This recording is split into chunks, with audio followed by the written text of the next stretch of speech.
Hey guys, welcome to Minakai. Today we're ranking the top 10 older woman and younger man relationship movies. So if you like this video, please like, comment, and subscribe. Number 1. Mother Mara, 2024. Ty nie znasz причин. Цени мой живот ему. As a woman who had spent her life maintaining a facade of professional control and emotional distance, the trauma left her completely disoriented. She became alienated from her family and friends, unable to find solace in the traditional grieving process. Mara, a successful and conscientious lawyer in Belgrade, finds her world shattered by the sudden and unexpected death of her only son, Nemanja. In her search for answers, or perhaps a way to feel something, she meets Milan, a much younger man who was a close friend of her son. Their encounter quickly evolves from shared grief into a complex and unconventional emotional connection. Through Milan, Mara begins to confront the perfect life she thought she had built. Number 2. Pretty Thing, 2025. Thanks, Mom.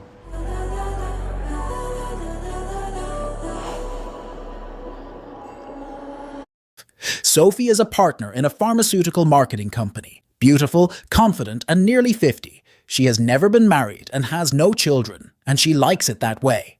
Sophie meets Elliot, a simple but handsome young man with whom she quickly forms an emotional and close connection. On their second date, he takes her to Paris on a lavish work trip. But when Elliot shows interest in turning this fleeting relationship into something serious, Sophie breaks off the relationship, and her seemingly sweet young lover begins to change. Their brief romance takes a dark turn when Elliot begins stalking her at work and threatening her at home.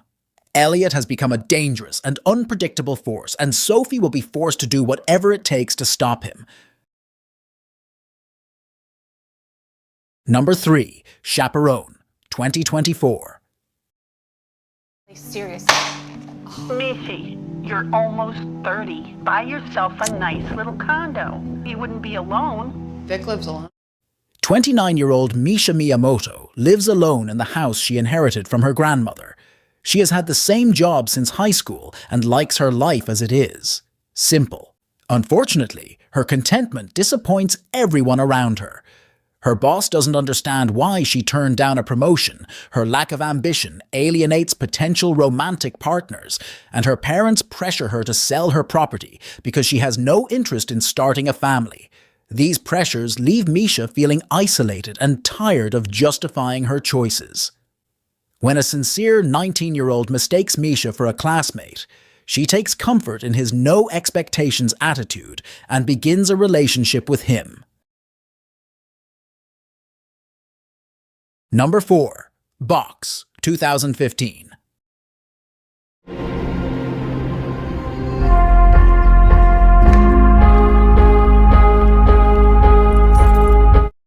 Raphael is a 19-year-old gypsy who works at a car wash and dreams of becoming a boxer. He lives with his grandfather and is about to make his big break as an athlete. Christina, 34, is a Hungarian actress in the local theatre, married and going through a personal and professional crisis. Her husband is the star of the theatre ensemble, and she has lived in his shadow for too long. Unaware of each other, Raphael follows Christina every day through the cobblestone streets of the old provincial town. Christina knows, and she enjoys the attention. One day, she turns around and they face each other. The next day, Raphael looks her in the eye and asks, "If you weren't married, would you marry me?" From that moment on, there's no turning back for either of them. Number 5. Wild Roses, 2017. От это от ciebie się nie zarazi? Yua returns to her village after being hospitalized. She works on a farm growing wild roses. While Yua is away, her mother cares for her children, Marisha and Jazz. Yua's husband, Andre, also returns home after working for months in Norway. The time apart has created a distance between them. During Mauricia's first communion, Yua begins to feel ill. Her friend, Basia, drives her home. Basia admits that she leaked gossip to Andrzej about Yua's affair with Marcel, a local high school student. Yua meets Marcel at the Rose Farm. He tells her that their relationship is over. After Marcel leaves, Marta realizes that her son has disappeared. Number 6. Young Lovers, 2021.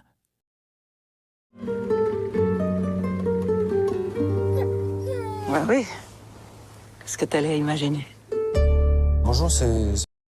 The two first met briefly in a hospital corridor 15 years earlier, leaving a faint but lasting impression. When they meet again in Ireland, the sparks are immediate and undeniable. Despite their 25-year age difference, they begin an emotionally charged romance that challenges their perceptions of intrigue and the right timing for love.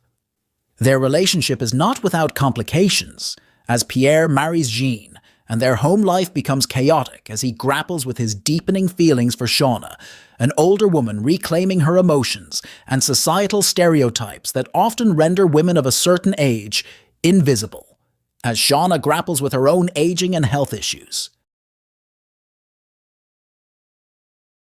Number 7. The Winter House, 2021. You lied to me. Yeah, I'm looking for Jesse. Jesse who? You know Jesse who. What'd you do, Jesse? The story follows a grieving novelist, Eileen, who rents a remote, snow-covered cabin to escape her personal problems and find the solitude she needs to write. Her peace is suddenly disturbed by the arrival of a charismatic but troubled young man, Jesse, who breaks into the house, claiming he has a right to be there. As a blizzard traps them together, a cautious game of cat and mouse develops into a deep and vulnerable bond.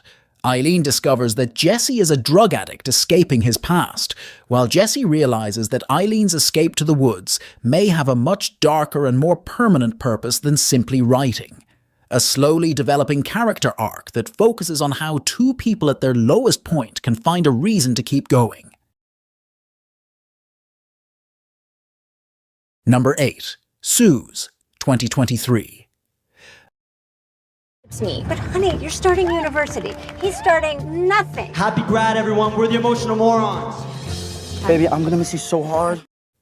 A single mother grapples with a sudden and profound sense of empty nest after her only daughter, Brooke, leaves for college. Suze has spent years defining herself solely through her role as a mother, and her daughter's departure leaves her feeling lost and emotionally fragile. However, her tranquil life is disrupted by an unexpected presence: Gage, Brooke's ex-boyfriend. Gage is a lost soul, a heartbroken, sensitive, and somewhat chaotic young man whom Suze had previously disliked. When Gage finds himself without a home or support system, Suze reluctantly steps in to help him.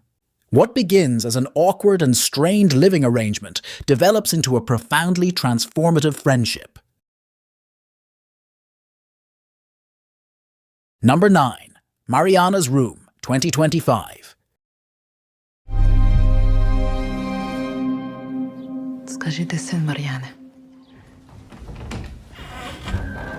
Не звертай увагу на звуки. In the dark days of World War II, Yulia and Hugo, a Jewish mother and son, escape from the Ukrainian ghetto. Fearing for his safety, Yulia entrusts her son to her friend Mariana, a night worker living in a night worker's home. Hugo is placed in a closet, nominally for his safety, but he rarely leaves it. With little view of the outside world, he imagines ghosts and imaginary scenarios. But over time, Mariana brings the boy out, and in doing so, changes his life. As Hugo tries to understand why some people are capable of unbridled cruelty, while others risk everything in a selfless act. The intensity of Hugo's deepening relationship with Mariana, a relationship conveyed with great sensitivity. Number 10. Ki Na-min, 2025.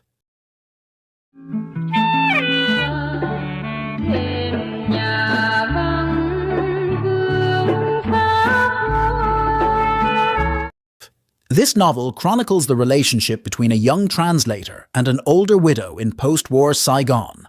With the end of the Vietnam War, North and South Vietnam reunited under a communist regime and, during the 1980s, experienced a period of economic and social recovery after a tumultuous period of conflict.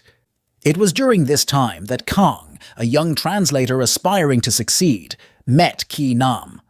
Kong moved to Saigon to try to distance himself from the perception that he had obtained his demanding assignment through nepotism. There, he rented a room in the dormitory where Kai Nam, a quiet widow from South Vietnam who worked as a cook, lived.